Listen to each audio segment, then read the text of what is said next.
قرآن میں کیا کہتے ہیں؟ وقدر فیہا اقواتہا، اللہ فرماتے ہیں ہم نے اس زمین میں انسان کو پیدا کرنے سے پہلے اس زمین میں خوراک کے ذخائر کا ایک اندازہ لگا لیا تھا کہ کتنے لوگوں نے آنا ہے، اس حساب سے ہم نے زمین میں پہلے سے پیدا بولو بھائی کر دیا.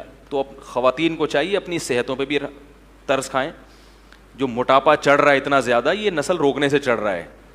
جن کی اولادیں ہوتی ہیں ان کی فٹنس دوسروں سے زیادہ اچھی، ان میں موٹاپا نہیں آتا، عمریں لمبی ہوتی ہیں. اور بڑی بات ہے اللہ تعالیٰ اولاد دیتے ہیں جو ہے وہ بڑھاپے کا سہارا بنتی ہے. بڑھاپے میں کون عزت دے گا بھائی آپ کو؟ کون پالے گا آپ کو؟ کوئی بھی لفٹ کرانے کے لیے تیار نہیں ہوتا. آپ کہتے ہیں کہ میرے پاس پیسہ اتنا ہے تو بڑھاپے میں یہ کام آئے گا. پیسہ آپ کو محبت نہیں دے گا. وہ پیسے میں جو نوٹ ہیں وہ آپ سے باتیں تھوڑی کریں گے. اور آپ نیٹ پہ سرچ کریں، یو کے میں، امریکہ میں ایسے ادارے وجود میں آ گئے ہیں جو بوڑھوں کی تنہائیاں دور کرنے کے لیے بندہ بھیجتے ہیں پیسوں پہ. 1 گھنٹہ رینٹ پہ آدمی ملتا ہے. آپ ابھی سرچ کریں بیان ختم ہونے کے بعد. بڑھاپے میں ان کو کیا ملتا ہے؟ رینٹ پہ آدمی جو جائے گا اور خوب اچھی طرح گپ شپ کرے گا آپ سے. وہ کوئی دل سے تھوڑی محبت کر رہا ہے. کیسی برباد ہو گئی ہے وہ قوم، کیسے برباد ہو گئی ہیں وہ لوگ. اور یہ چیز ہماری قوم کی سمجھ میں نہیں آ رہی. برباد ہو گئے. اللہ کے ابھی 1 کروڑ پتی امریکن تھا، اس کا انتقال ہوا ہے. میں انشاءاللہ تلاش کر کے اس کا پورا حوالہ آپ کے سامنے پیش کروں گا. اس نے یہ بیان دیا ہے کہ میرا ایک بیٹا تھا، میں نے اس کو کھلایا پلایا اور نسل روکی، میرا بڑھاپا بہت ہی خراب گزرا ہے، میری یہ دولت میرے کام نہیں آ رہی. ایک ہندو نے ایک کمنٹ کیا نا کہ تم لوگ 20 کروڑ ہو گئے، 22 کروڑ کی آبادی ہو گئی. سوری پاکستانی تھا وہ، کہہ رہے ہیں ہم لوگ پاکستان میں 22 کروڑ ہو گئے اور اس مولوی کو دیکھو کیا کر رہا ہے. تو مجھے خیال ہوا میں اس کو بولوں اس 22 کروڑ میں تم بھی ایک ہو. اگر یہ 22 کروڑ غلط ہیں تو تم بھی کیا ہو؟ بولو نا غلط ہو. اس کا مطلب تم بھی غلط پیدا ہوئے ہو، تمہیں پیدا ہونا نہیں چاہیے تھا. ہر آدمی اپنے بارے میں کہہ رہے میں تو ٹھیک پیدا ہو گیا، لیکن یہ جو آبادی 22 کروڑ ہو گئی، جو 21 کروڑ 90,999 ہیں، یہ کیا ہیں؟ غلط ہیں. تو بھائی جیسے ہمارے والدین کا سب سے بڑا احسان کیا ہے کہ وہ ہماری حیات کا سبب بنے، ایسا ہی ہمارا اگلی جنریشن پہ سب سے بڑا احسان کیا ہوگا کہ ہم ان کو زندگی دینے کا سبب بنے ہوں گے. سمجھ میں آ رہی ہے نا؟ انگلش میں تو نہیں باتیں کر رہا میں. تو جو بھی یہ بات کرے نا کہ اتنی آبادی غلط ہے، تو اسے بولو پھر اس غلط میں تم بھی ہو. ٹھیک ہے، تمہارا پیدا ہونا بھی کیا تھا؟ غلط تھا، کیونکہ اس آبادی میں تم بھی ہو. وہ کہتے ہیں آبادی بڑھنے سے غربت ہوگی، تو اس غربت کا سبب تم بھی بن رہے ہو. تو بھائی وہ کہے گا کہ بھائی میں ہم ہی تو ہیں اس کائنات کے لیے، اللہ نے ہمیں تو بنایا ہے نا. دیکھو جب آپ کے گھر میں مہمان آتے ہیں اور وہ کھانا نہیں کھا رہے، وہ کہیں گے ہم نے کھانا کھایا تو کم پڑ جائے گا. تو میزبان کہے گا بھائی کم پڑے گا تو کم پڑنے کے لیے تو ہم نے بنایا ہے، تمہارے لیے بنایا ہے. تو یہ اللہ نے کائنات بنائی کس کے لیے؟ انسانوں. اسی کو روک رہے ہو کہ یہ نہ آئے. ٹھیک ہے نا؟ تو اس کو بچا کے کرنا کیا ہے؟ چند لوگوں کے مفاد ہیں کہ وہ ارب پتی بننا چاہتے ہیں. اچھا یہاں بھی ایک بات بتاؤں، معیشت میں جو توازن پیدا ہوتا ہے نا، وہ بھی گروتھ ریشو بڑھنے سے ہوتا ہے. کیونکہ جب آپ کی نسل زیادہ ہوگی تو جائیداد کیا ہوگی؟ کئی لوگوں میں بولو بھائی ڈیوائڈ ہوگی. یہ موضوع بڑا ٹیکنیکل ہے، اس پر ایک بیان کر چکا ہوں، اس پر میں ابھی دوبارہ نہیں آؤں گا کہ گروتھ ریشو بڑھنے سے معیشت میں بھی کیا پیدا ہوتا ہے؟ اعتدال.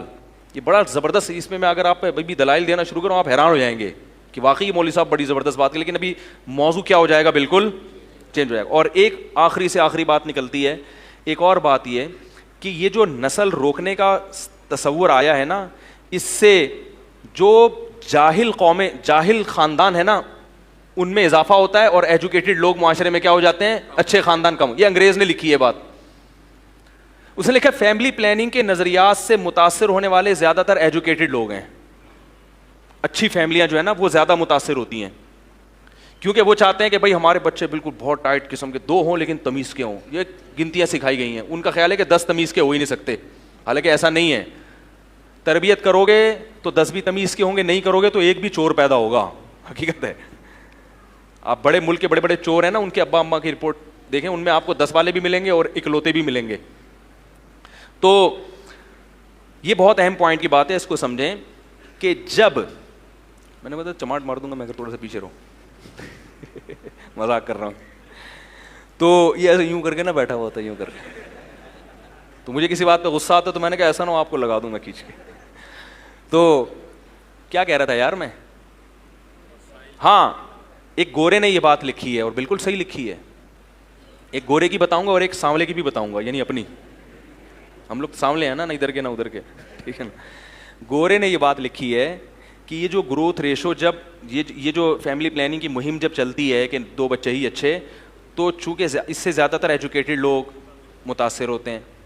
وہ کہتے ہیں ہاں بھائی, اور جو ان پڑھ طبقہ ہے نا وہ اس لیے متاثر نہیں ہوتا کہ وہ کسی چیز سے متاثر ہونے کے لیے تیار, وہ کہتا ہے چھوڑو یار پیدا کرو. ان کو تو تربیت کی بھی فکر نہیں ہوتی, تعلیم کی بھی فکر نہیں ہوتی, بیویوں کی صحت کی بھی نہیں, وہ تو کہتے ہیں بس ہو رہے ہیں اور ہونے دو. نتیجہ کیا نکلتا ہے, جو نیچ اور گھٹیا خاندان ہے نا ان کا ریشو بڑھ جاتا ہے, اور جو اچھی فیملیاں تھیں وہ آبادی کا تناسب کم ہو جاتا ہے. چور اچکے بولو بھائی زیادہ ہو جائیں گے, تو چور اچکوں کو نہ بڑھنے دو. کیا خیال ہے؟ جو اچھی فیملی, اگر آپ سمجھتے ہو کہ ہم اچھے خاندانی لوگ ہیں تو پھر آپ کو اپنی نسل بڑھانی پڑے گی تاکہ آنے والی امت کو کیا ہو, فائدہ ہو. یہ گورے کی بات ہے. اب ایک سانولے کی بھی سن لیں. سانولا یہ کہتا ہے کہ گروتھ ریشو روکنے سے لڑکیوں کی پیدائش کا ریشو بڑھ جاتا ہے اور لڑکوں کا ریشو کم ہو جاتا ہے. یہ بھی ایک حقیقت ہے, کیونکہ جب ہر ایک کو 2 چاہیے تو پھر اس میں ایک لڑکا لازمی چاہیے. جس کو لڑکا نہیں ملا تو لڑکی ہوتی رہے گی, ہوتے 6 بیٹیوں کے بعد ایک بیٹا ہو گیا تو وہ بریک لگا لے گا. جس کے لڑکا ہو گیا وہ 2 میں ہی لگا لے گا.